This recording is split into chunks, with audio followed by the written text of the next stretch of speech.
welcome back to my channel, Life with Everyday Haley. I'm super happy that you're back with me here today. If you're new, hi, happy that you've joined the party. My channel is a very positive and uplifting space for people to feel safe and talk about the really hard battle of fertility, pregnancy loss, infertility, and all things associated with trying to grow your family. So welcome. That has been the big focus of my channel for the last couple of years. And I have a lot to update you guys on over the next couple months, so I'm really excited to bring you some really fun and exciting, but also educational updates. So before we get started with today's video, I just wanted to remind you, please follow me here on YouTube to see my journey. I have lots of videos I've already posted from where I've been, what I've learned, and what I've gone through. And then follow me on TikTok. I share a lot of short videos on there. Love the community that we've created on there. You're welcome to message me. And don't forget to follow me on LTK so you can see my fun decorating tips and tricks. Today's video is educational in purpose, and it's to remind us as a society the difference between infertility and pregnancy loss, and also respect those two journeys equally and differently. They are different journeys, they have different obstacles, and I think it's just important that we support and identify and find ways to be empathetic to both of those groups of people facing both of those journeys. So, as you know, I'm a woman that has struggled with not infertility, so I don't have an infertility diagnosis. That's a fact. My fertility doctor has told me before, you do not have an infertility diagnosis. Neither does my husband. So what does that mean? That means that there's nothing they found in my workup or his that would classify me as someone that could struggle to conceive. Also, with our conception track record and the time it took us to conceive, we don't identify with infertility. So you would identify with infertility if you have tried for more than 6 months and you cannot conceive without birth control and you're timing everything and you're really trying to conceive. That's what they would call it. Unfortunately, a lot of couples don't get help until they've hit like that year mark, because doctors will say it can take up to a year. I think that's true, but I also think it's very unrealistic that if a young couple that has no known issues is not conceiving, past 6 months, you definitely could go get some help. That would be my recommendation for you, and find a doctor that will. And I feel like a really good physician would not make you wait a year, but you might have to just look for them. And so that's what infertility is.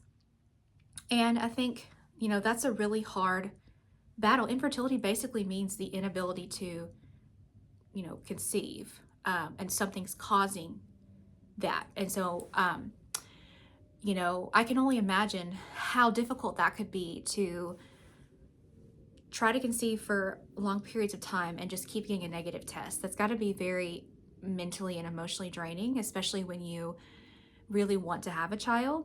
And you probably would start feeling like, what's wrong with me? Very impatient about getting answers, not wanting to have to wait a long time, but being forced to based on the way that society works, and medicine works.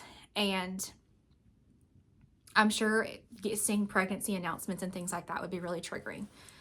I haven't identified with that world of this fertility world.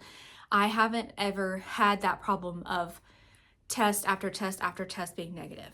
And so it's kind of hard for me to tell you what that would feel like, but I can imagine it would not be easy. And it probably would feel really hopeless. And then I think then those couples have to go down like a diagnostic journey of like, let's find the reason. Now, luckily, most of the time from what I read and see, there can be some simple tests that can be done to determine what's going on. And oftentimes it's usually, a sperm issue, and, the sperm is not meeting the egg. There's not enough sperm, something like that. And that's a simple test that they can test. So that's a really positive aspect of, you can just get a test done. And they're not expensive. It's like $100 to do a sperm analysis. And you can do those multiple times, and those can change as well. And then on the female side of things, you can kind of easily determine if someone is ovulating based on blood work, first of all. And, you can track that with the strips, but also the doctor can confirm via blood work and make sure your hormones are where they need to be. And they can also check with an ultrasound to make sure, to see if you're ovulating. And so, like, there are ways that they can figure out, what is going on. I think in most cases there's going to be a reason, and it's going to be able to be identified. I think where it gets hard with those couples is that they feel very trapped into a box with their options, and I can empathize with that. The first steps are usually, like, I think medicated cycle type steps to try to get someone to ovulate.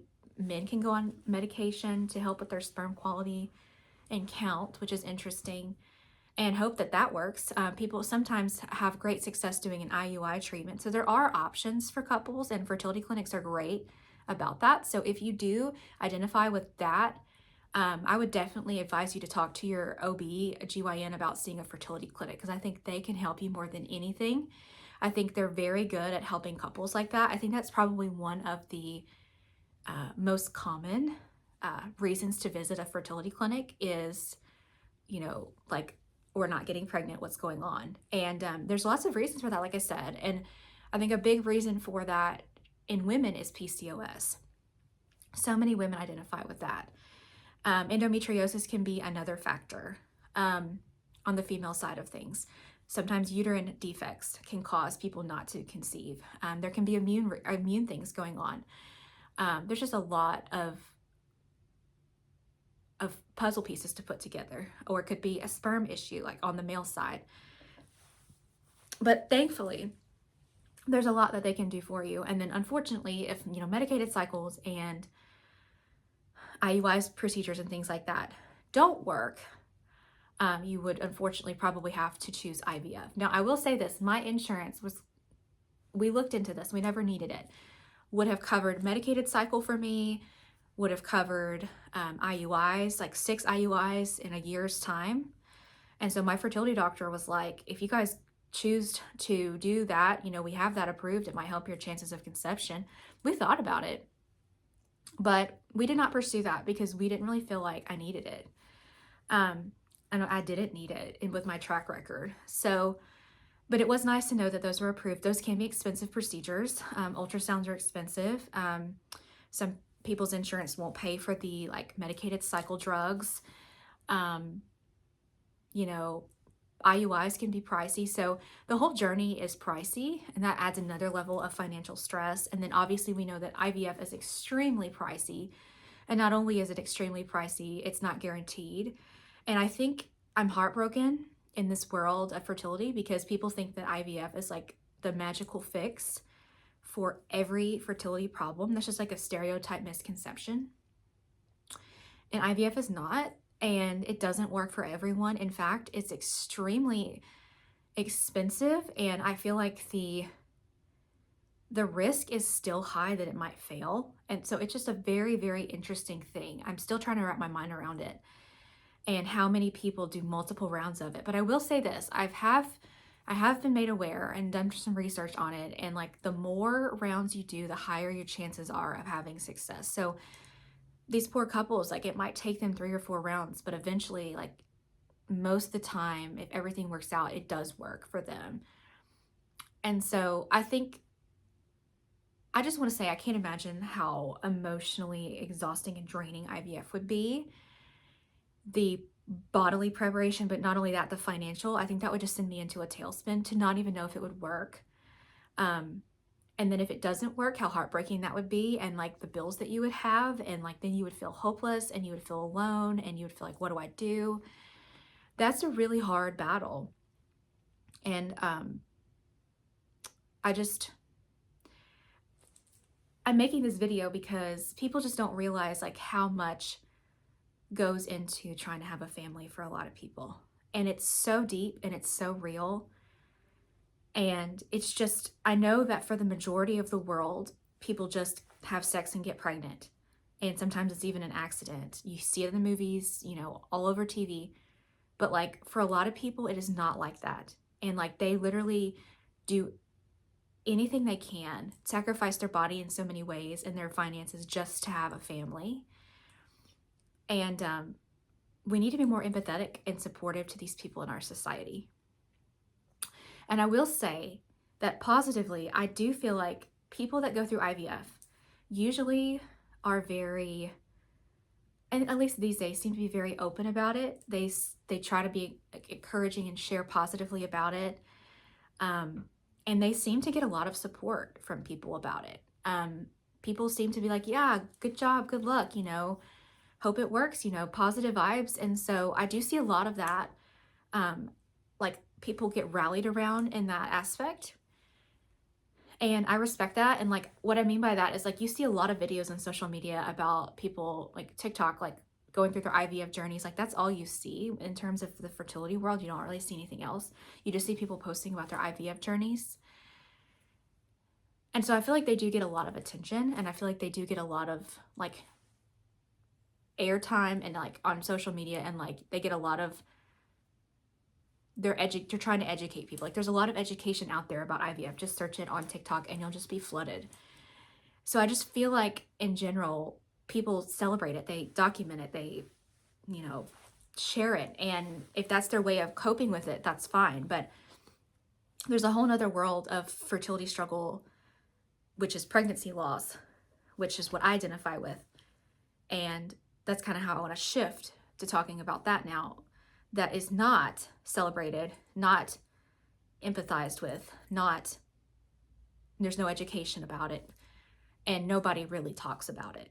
And I think that's because pregnancy loss is death, and death is not exciting, and death is not, people don't know how to talk about it. People don't know how to support people when they grieve. People don't know how to support a woman that has had a pregnancy loss, which that's mind blowing to me, because I feel like it is like the easiest thing to do is to support a woman that's had a pregnancy loss. Like that is like one of the easiest things you could do, or it should be like one of the first things that you want to do. But the lack of sympathy, empathy, or acknowledgement that I got from anyone, most people in my life just looked at me, like ignored the fact that I had lost both of my pregnancies in a very short period of time. And I feel like they just completely disregarded that, and that how big of a part of my journey that was, and how much trauma that I had to endure physically and emotionally to process that. The amount of trauma that I went through, I would compare it to losing a parent, or maybe even like a spouse or a sibling. Like that is the level of emotional turmoil that I had to process. Because I have recurrent pregnancy loss. So I did not just lose one baby, I lost two. And I lost them very, you know, within 6 months of each other. And what that does to your body, what that does to your emotions, your hormones, like physically. And the whole time I'm going through this, I'm supposed to be working and not tell anyone. You know, when you have pregnancy loss, you're not supposed to tell people. Like half the people I work with have no clue what I've been through the past year. But I went through literal hell. Like, and so I wanted to just like acknowledge that infertility and pregnancy loss are two different battles in life, two different journeys, two different situations. Again, I don't have infertility. I've struggled with pregnancy loss. And so they're different. And I feel like people look at me sometimes and just think, she's having a hard time getting pregnant, or she's having a hard time having a baby. But that's just such a loaded thing to say, because I'm not struggling to conceive. I struggled to maintain a healthy pregnancy. And there could be various reasons behind the why. And I had to dive into the why. And I had to figure out what was going on. But pregnancy loss is grief. You're actually losing a child that you created. You are grieving a life that you already love. You are not, when you are dealing with infertility, you are grieving wanting to have a family. Like, you are grieving that, and that's true. But you are not grieving a child. When you are pregnant, you immediately bond with a baby. Your body changes completely. That's an experience for you and your spouse, that you created that baby together. And us moms know that from the moment that you are pregnant, you completely protect and love and surround your baby. And everything about you changes. Everything about your body changes. It doesn't matter if you're pregnant for a month or 6 months. If you experience pregnancy loss, it's completely heartbreaking. But not only is it emotionally horrible, it's also physically horrible, what you have to go through with your body. And I wanted to make this video simply because I'm really tired of kind of being thrown in that bucket of infertility and just not seeing much empathy or education about my journey, or journeys that women like me are on social media. One reason for that, I think, is because the percentage of people that go through what I've been through is significantly smaller than the bucket of people that have infertility. I think 1 in 4 couples have infertility. And I think for me, or 1 in 6, something like that. And then for me, like 1 in 100 women have recurrent loss. So, that's, if you put me in a room with 100 women, I'll be the only one that has had 2 miscarriages or 3 miscarriages back to back. And that's kind of a hard pill to swallow. So I just think that that's another reason why this journey feels so isolating and lonely, is because you just don't look around and see a ton of people that identify with your story. You can look around and see 10 or 12 other couples that have done IVF, but finding other couples that have dealt with recurrent pregnancy loss, that's kind of a different story. So yeah, it's extremely isolating. It's very lonely. And you really feel like nobody cares, nobody understands. And so it just makes it difficult. It makes it difficult. And then people don't see you as a mom, but I am a mom. I am a mom in every single way, shape, or form. I mean, I've been pregnant multiple times. I am a mom. My children just did not make it to earth. So that's another thing that's really difficult. And it's really hard to be in my shoes and support other people that are acknowledged as moms, or becoming moms. It just feels weird because it's like, well, I was a mom, but I'm not. Sorry, and there's nothing that really makes that better. And I'm not blaming anybody for the way that I feel. It's just, it can just be really unfair to just be looked at like you're not a mom yet when you've gone through so much, to be a mom, and you actually are a mom. Your pregnancy just didn't make it. And so that's just what I wanted to share today. I feel like pregnancy loss is, it's grief, it's pain, it should be treated as if someone has lost someone dear to them. Like, someone has lost a family member and they're grieving and they're having to move forward with their life. That's how it should feel. And that's how, like, society should treat us. People should check on me. People should have called me. People should have brought me food. There's all kinds of things that people could have done that would have really helped me. Like, think about all the support people get after they give birth. And I, like, literally pretty much gave birth myself with my pregnancy. So, it's just, it was extremely disappointing. But I can tell you that there were people in my life that really supported me and loved me and took care of me, checked on me, prayed for me. And you do find out who your friends are and who you can trust. And I have been pretty private in my journey, just simply because it's no one's business. And I do have my YouTube channel, which I love to keep people updated and educated on, but I don't really share this channel with my close friends and family because this is more for women that are going through like my journey. But what I did learn was how I can support and what I can do. And so now if I do meet a woman that has gone through what I've been through, or is even people with infertility I'm trying to support, I may not identify with that like realm of like struggle with ovulation or anything like that, but I do have PCOS and I can, try to help educate and help them make the best decisions for themselves. So I have enjoyed being able to do that. And for me, that's what I feel like God's purpose of me to be in this journey is to be a light to people and try to educate and like help them through this. Because I would have loved to have someone like me when I was going through my loss journey. And I am happy to say I've met a couple women online in particular that have had recurrent losses, and they've really been like a friend to me.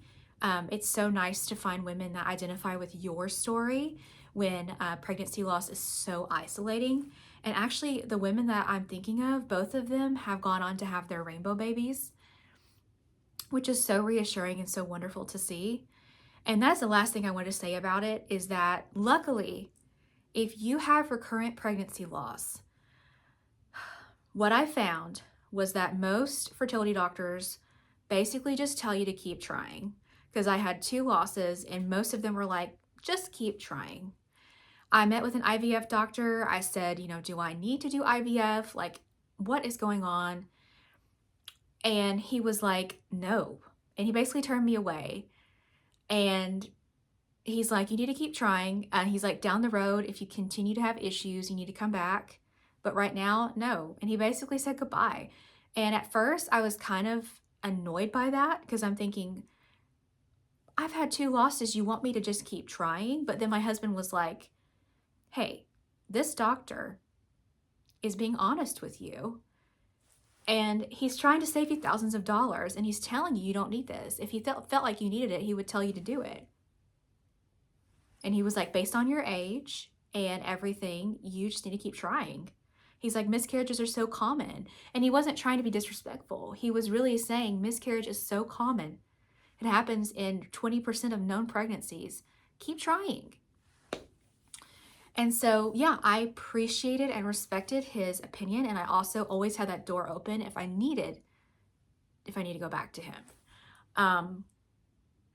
And so, yeah, a lot of it was about finding answers for me. And luckily, a different fertility doctor, was not an IVF clinic, but they are a fertility clinic, was wonderful to me and actually was able to diagnose me with something called chronic endometritis, which is on my channel. I have a whole playlist about this, which is an infection in your uterus, which causes inflammation. And most women don't know they have this, and it can be present for long periods of time or even years. You can get it from a miscarriage also. So I was having some inflammation in my uterus. My uterus was unstable for a healthy pregnancy. And with my pregnancy loss, having a chemical pregnancy, or very, very early loss, and then having a 6.5-week loss, there was just some signs that led to this could have been what happened. And, I was having some like implantation issues, it seemed like. It could have been egg quality. I did have PCOS that was untreated. So that was another factor. I had to get treated for PCOS. And they diagnosed me with that also at the fertility clinic. I was put on metformin, got on some supplements, and was able to get my blood work better.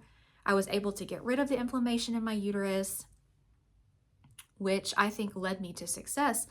And then I also saw a reproductive immunologist, which I'm going to do a whole spread about my journey with him, my care plan with him.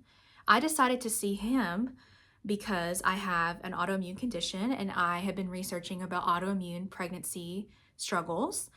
And I'm really glad I saw him because he found a couple more things in my workup that could have caused me to have pregnancy loss issues. And so basically, pregnancy loss is a puzzle, recurrent loss. If you have one miscarriage, I would recommend just trying again. There's probably nothing really wrong with you. It probably was bad luck, unfortunately. Bad egg quality or bad sperm. That's usually the majority of miscarriage, honestly, truthfully. But if you have multiple, you need to start thinking about what's going on. And the more you see on social media, the more you realize some women have had multiple losses, and you just wonder, like, what is going on? And it's actually more common than you would think to be in my shoes. And so there's just a lot of reasons. It could be PCOS, you could have endometriosis, you could have adenomyosis, you could have a mix of all of that. You could have a uterine abnormality. You could have issues with your fallopian tubes. I mean, you could be having ectopic pregnancy issues. You could have a blood clotting factor, which I think up to 40% of pregnancy loss can identify with a blood clotting underlying genetic factor, which I did. I have actually 2 genetic factors that can lead to pregnancy loss, which my reproductive immunologist found and treated me for. And then I also test positive for antiphospholipid antibody syndrome in pregnancy, which we have found out. And that is a blood clotting issue that can cause people to miscarry very, very often. And I wouldn't have known any of these things without going down that puzzle path of figuring out what was going on. And so that's why I say, figure out what's going on. Find a physician that will test you for things and help you figure it out. And a lot of this stuff has a treatment protocol for it to help you have success, that they figured out along the years. Hey, these women are struggling. What can we do to help them? And there's protocols that you can be on in pregnancy to help you have success. It happens every day. And you can go from having losses to success. It is the most amazing thing. And there's so much to learn in terms of pregnancy loss and why it's happening. And at the end of the day, you never truly know what exactly might make a difference, but it could be a combination of things and just getting your body ready for pregnancy. So I also spent like 6 months getting my body ready for pregnancy, and getting a protocol in place and being ready. And so I just want to say that,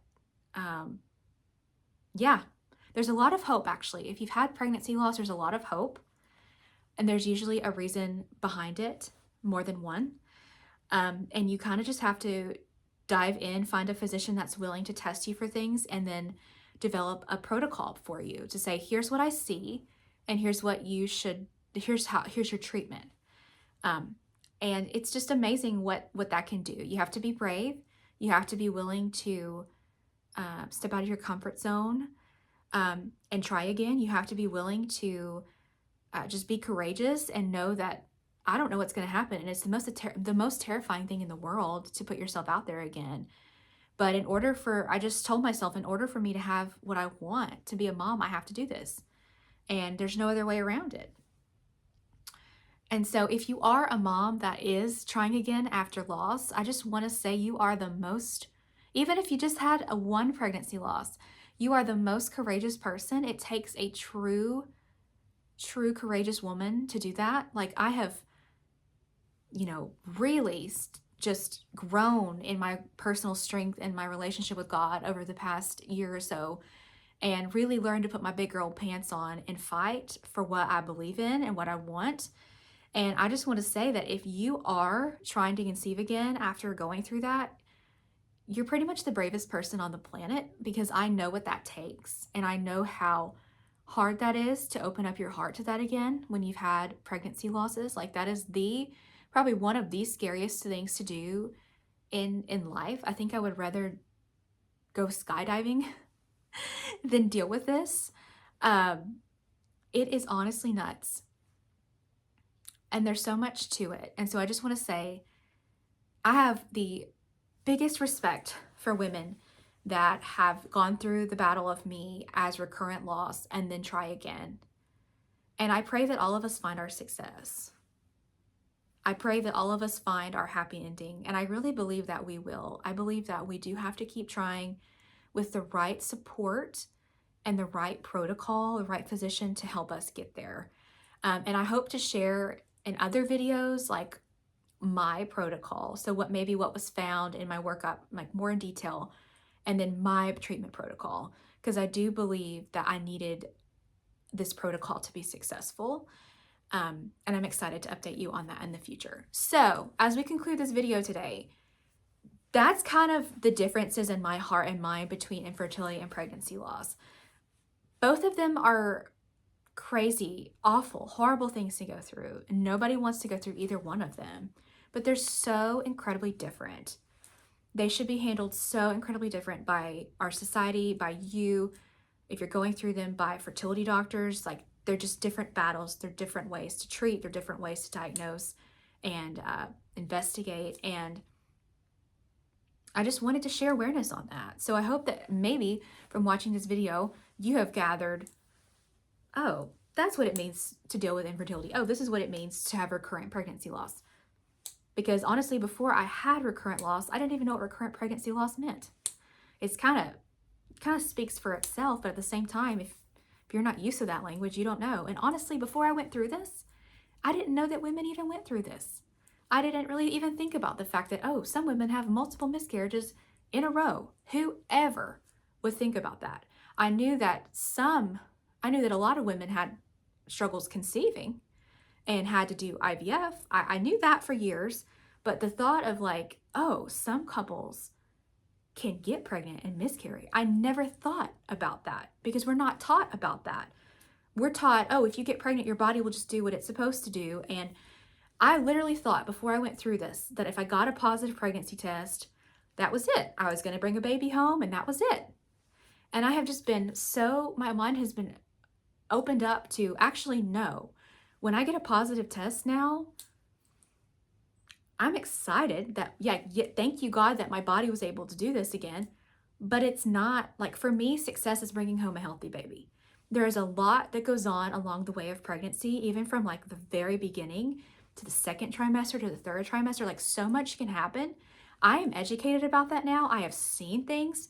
And so for me, I never feel safe in pregnancy. I will never feel truly safe until that baby is in my arms.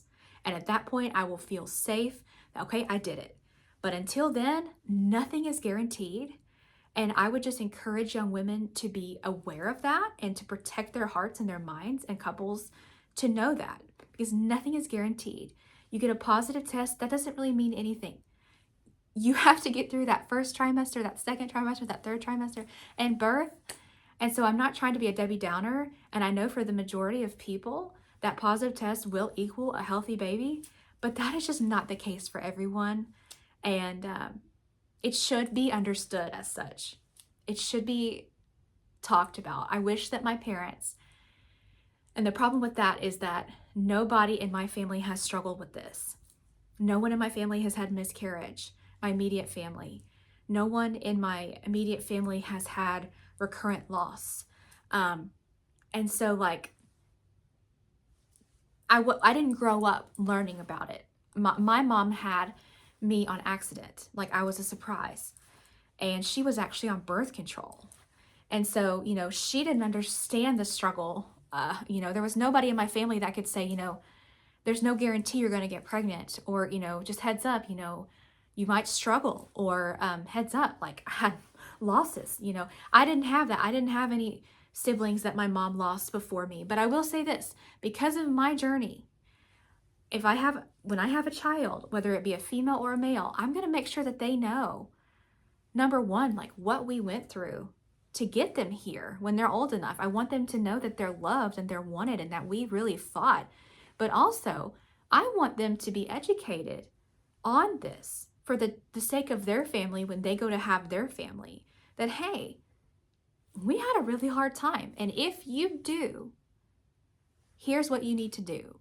And if you do, you can't give up, and God has a plan. Like, I want them to know that not everything is rainbows and butterflies when it comes to having a family. And I think that's the misconception in our society of like, well, You want to have a baby? Just have sex and bam, here comes your baby. That is just mortifying to me because that's just not the truth. It can be for some people, but it's not for everybody. All right, does anybody else resonate with that? I feel so passionate about doing this video, and I hope that something I've shared has helped you. Like if you're struggling with some of the emotions that I've been dealing with, and hopefully you've learned a little bit. But I just want to say thank you as we conclude for watching today's video and tuning into my channel, Life with Everyday Haley. I would love for you to subscribe, follow along. I've got some awesome updates coming for you in the next couple of weeks.